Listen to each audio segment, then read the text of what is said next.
Hi Shailu. నాతో మాట్లాడుకో. శైలు, అసలు ఏం జరిగిందంటే నా బైక్ రిపేర్ అయింది. ఫ్రెండ్ బైక్ తీసుకోవడంతో లేట్ అయింది. శైలు ప్లీజ్. సారీ శైలు, నా మాట నమ్ము శైలు. నాకేం ఎక్స్ప్లెయిన్ చేయకు. ఎప్పుడు ఉంటే ఎవడమ్మా ఈడు? డాడీ, తను నా క్లాస్మేట్. క్లాస్మేట్ అంటే క్లాస్ వరకే. ఇట్లా రోడ్ల మీద తిరిగితే ఇంకోలాగా అనుకోవాల్సి వస్తుంది. చల్, నువ్వు కారెక్కు, నడువు ఇంటికి. చలో.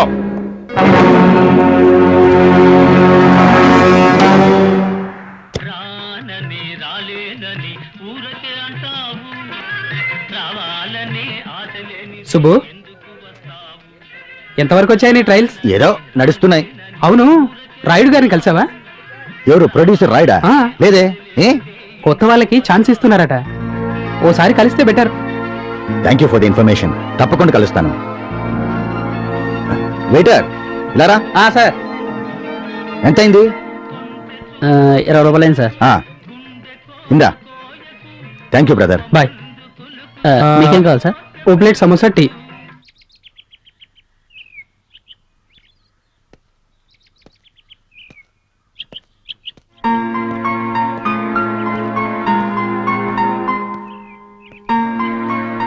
సార్. ఎవరో? నమస్తే సార్, నా పేరు సుబ్బు. నేను సినిమా డైరెక్ట్ చేయాలనుకుంటున్నాను. చూడు సుబ్బు, ఇంతకు ముందు నాకు ఒక సినిమా చేయాలనే ఆలోచన ఉండేది. అలాగా? కానీ ఆ మధ్య రియల్ ఎస్టేట్ భూమి రావడంతో డబ్బంతా అందులో ఇన్వెస్ట్ చేశాను. అయ్యో, అవి ఇప్పుడు లాక్కోలేక పీక్కోలేక చస్తున్నాను. అది కాదు సార్, నా దగ్గర మంచి కథ ఉంది. చూడయ్యా, నా భూములు అమ్మడానికే మస్తు కథలు చెప్పాల్సి వస్తుంది. ఓ పని చేయి, నా కథలు నీకు చెప్తాను, నా భూములు అమ్మెట్టు, సగం సగం పంచుకుందాం. అది కాదు సార్, ఒక్క ఛాన్స్ సార్, ఒక్క ఛాన్స్ సార్. దిమా ఖరాబ్ చేయకు. టైం వస్తే నేనే ఫోన్ చేస్తాను. వెళ్ళా సార్. Sir please. అరే, ఇంత మంచి కథకి ఒక్క ప్రొడ్యూసర్ దొరకడా? వాళ్ళ బ్యాడ్ లక్.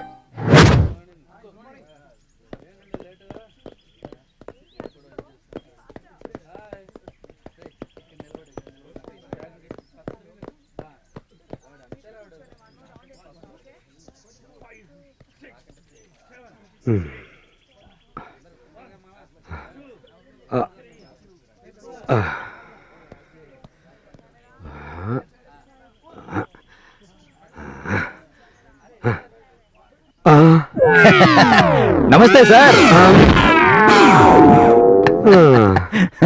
నువ్వా? Good morning.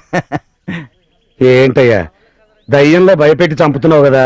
దేవుడిలో ఒక్క అవకాశం ఇవ్వండి సార్. అబ్బా వదిలేవయ్యా, వర్కౌట్ అవ్వదు. Sir, one chance sir. No chance sir. భయపడి చచ్చాను కదా, ఎందుకు అంత పెద్దగా అటు చూడండి సార్, అటు చూడండి. ఏముంది? రజనీకాంత్ ఈ యాంగిల్లో అచ్చం రజనీకాంత్ లో ఉన్నారు సార్. అదేంటో ఈ మధ్య అందరూ అలాగే అంటున్నారే. గురు లైన్ లో పడినట్టున్నాడు. డెఫినెట్ గా ఈ సినిమా ఛాన్స్ మనదే, no doubt about it. Sir, shock అయ్యావా? నీలాంటి వాళ్ళని ఎంతమందిని చూసుంటాను. సర్లే కానీ వెళ్ళి పని చూసుకో. డ్రైవర్ పోనీ. Chance sir, please sir. Sir sir, అనవసరంగా సూపర్ స్టార్ తో పోల్చేనే.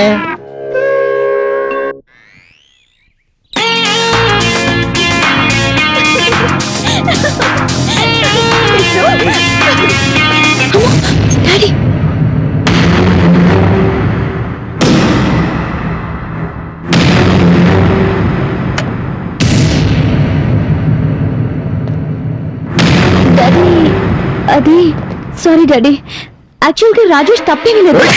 అయ్యో, ఎవరు మీరంతా? నీ కొడుకు నా బిడ్డల్లో చేసిండంట. ఈ ఆడనే ముక్కలు ముక్కలు కింద నరికేటోడిని, కానీ ఎందుకు వదిలేసిందో తెలుసా? గా తప్పులో నా బిడ్డకు కూడా భాగం ఉంది, గందుకే ఇడిచేసిన. బెదిరించడం కాదురా, శైలుని నా నుంచి దూరం చేయలేరు. చూడు, ఇంకో 4 రోజుల్లో నా బిడ్డకు పెళ్లి చేయబోతున్నా. గట్ల కాదని మళ్ళీ గిట్ట నీ కొడుకు నా కంటబడితే ఆడిని ఖతం చేసేస్తా. వాడు గుండా అయినా వాడికి నీతుందిరా, అందుకే నేను వదిలేశాడు. లేదు, మా ప్రేమ కోసం వాడిని విడిచిపెట్టాను. ఒక గుండా చేతిలో నీ ప్రాణాలు తీయటానికి కాదురా, నీ అమ్మ నిన్ను కన్నది. నా మీద నీకేమాత్రం గౌరవం ఉన్నా ఆ అమ్మాయిని నువ్వు మర్చిపోవాలి. వెళ్ళు.